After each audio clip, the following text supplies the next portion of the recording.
فاسألوا أهل الذكر إن كنتم لا تعلمون۔ السلام علیکم ورحمۃ اللہ وبرکاتہ۔ سوال کیا گیا کہ اگر کسی انسان کی دو اولادیں ہوں اور وہ تیسری اولاد اپنی بہن یا کسی کو دیکھے کہ اس کی کوئی اولاد نہیں ہے تو اس کو دینا چاہے تو دے سکتا ہے یا نہیں دے سکتا؟ دیکھیے، سب سے پہلی چیز یہ کہ یہ بہت باریک مسئلہ ہے، اس میں بہت سارے احکامات اللہ تعالیٰ کے ٹوٹتے ہیں، تو ان احکامات کو نظر میں رکھتے ہوئے اس مسئلے کو دیکھنا چاہیے۔ سب سے پہلی چیز یہ کہ جب کوئی انسان جس کی کوئی اولاد نہیں ہے وہ کسی بچے کو یا بچی کو اپنے پاس لا کر رکھتا ہے تو وہ اس بچے کو اپنا بیٹا نہیں کہہ سکتا، وہ یہ منسوب نہیں کر سکتا کہ یہ میرا بیٹا ہے۔ اگر وہ ایسا کرتا ہے کہ وہ اس کو اپنا بیٹا کہتا ہے یا وہ ماں اس بچے کو یا بچی کو اپنا بیٹا یا بیٹی بولتی ہے تو یہ عمل جائز نہیں ہے۔ اس کا نسب جو رہے گا وہ نسب اسی سے جڑے گا جس کی وہ اولاد ہے۔ ایک حدیث ہمیں ملتی ہے، حضرت ابو ذر رضی اللہ عنہ بیان کرتے ہیں کہ اللہ کے رسول صلی اللہ علیہ وسلم فرما رہے تھے کہ جو شخص بھی علم رکھتے ہوئے اپنے والد کے علاوہ کسی دوسرے کی طرف منسوب ہو تو یہ کفر ہے، اور جس نے بھی کسی ایسی قوم میں سے ہونے کا دعویٰ کیا جس میں سے اس کا نسب نہیں ہے تو وہ اپنا ٹھکانہ جہنم میں بنائے۔ تو اس حدیث سے ہمیں پتہ چلتا ہے کہ کسی شخص کو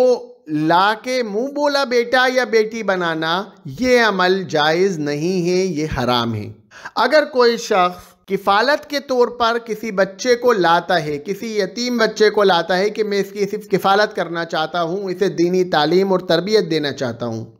تو اس حالت کے اندر تو وہ لا سکتا ہے، لیکن جب اس کے ماں باپ موجود ہیں تو ماں باپ کی موجودگی کے اندر بھی وہ کفالت کی ذمہ داری ماں باپ کے سامنے ماں باپ کے گھر پہ اٹھا سکتا ہے۔ وہ یہ چاہے کہ میں کسی بچے کی کفالت کروں، کسی کو پڑھاؤں، کسی کو دینی تعلیم سکھاؤں، تو وہ خرچہ دیتا رہے،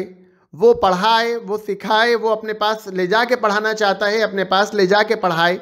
لیکن اگر وہ چاہتا ہے کہ وہ گھر کے اندر ہی لا کے کفالت کرے اور وہ منسوب اس اولاد کو اسی باپ کی طرف کر رہا ہے جس کی وہ اولاد ہے، تو اس میں بھی اب مسئلہ یہ ہے کہ جب بچہ یا بچی بالغ ہو جائے گی اس کے بعد سے پورے کے پورے پردے کے احکامات لاگو ہوں گے۔ اگر وہ بچی ہے تو خود اس کفیل سے اس کا پردہ ہو جائے گا جو اس کی کفالت کر رہا تھا۔ اگر وہ بچہ ہے تو اس بچے کے بالغ ہوتے ہی کفیل کی بیوی سے اس کا پردہ ہو جائے گا، وہ اور اس کے علاوہ بھی دیگر رشتہ دار جو ہیں، جو محرم اور غیر محرم رشتہ دار ہیں، ان سب سے اس کا پردہ کرنا لازم ہوگا، کیونکہ وہ گھر کا بچہ ہوگا، گھر کے اندر رہا ہوگا۔ اس کا یہ مطلب نہیں ہے کہ وہ گھر کی تمام عورتوں کا وہ محرم ہو گیا ہے، وہ سب کے لیے ایک باہر کا آدمی ہے، وہ ایک غیر محرم ہے۔ تو دوسرا اصول یہ ہے کہ پردے کا پابندی پھر اس کے اوپر لازم آئے گی اس لڑکے کے اور لڑکی کے بالغ ہوتے ہی۔ اس کے بعد تیسری چیز یہ ہے کہ اس اولاد کو، اس بچے کو کسی بھی طرح کے اولاد والے حقوق نہیں ملیں گے، اس کو وراثت میں سے کوئی بھی حصہ نہیں دیا جائے گا۔ وراثت انہی ورثہ میں تقسیم کی جائے گی جو اس کے حقدار ہیں،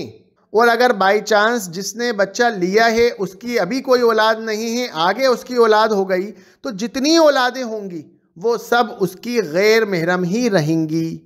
اور وہی ورثہ کہلائیں گی، وہ اولاد نہیں ہوگی، صرف کفالت کر رہا ہے آدمی، وہ اس کا کفیل کہلائے گا۔ بس ان شرائط کی پابندی کے ساتھ اگر کوئی شخص کسی بچے کو لا کر رکھنا چاہتا ہے اور اس کی کفالت کرنا چاہتا ہے تو پھر کر سکتا ہے، لیکن یہ تمام شرائط کی پابندی لازم ہے، اور یہ شرائط بعد میں بہت زیادہ سخت ہو جاتے ہیں۔ جب بچہ ساتھ میں رہنے لگتا ہے، جب بچہ گھر کا فرد بن جاتا ہے تو پھر پردے کی پابندی کا ہونا، پھر محرم اور غیر محرم کی تمیز ہونا، یہ سب کچھ ختم ہو جاتا ہے، پھر وہ اپنے آپ کو وراثت کا حقدار بھی سمجھتا ہے۔ تو اس لیے اچھی بات یہ ہے کہ اگر دور سے کوئی کفالت کرنا چاہتا ہے تو دور سے وہ کفالت کرتا رہے، اور اگر ممکن نہ ہو اس کا دور سے کفالت کرنا تو لا کے ان تمام شرائط کی پابندی کے ساتھ وہ رکھ سکتا ہے۔ وآخر دعوانا ان الحمد للہ رب العالمین۔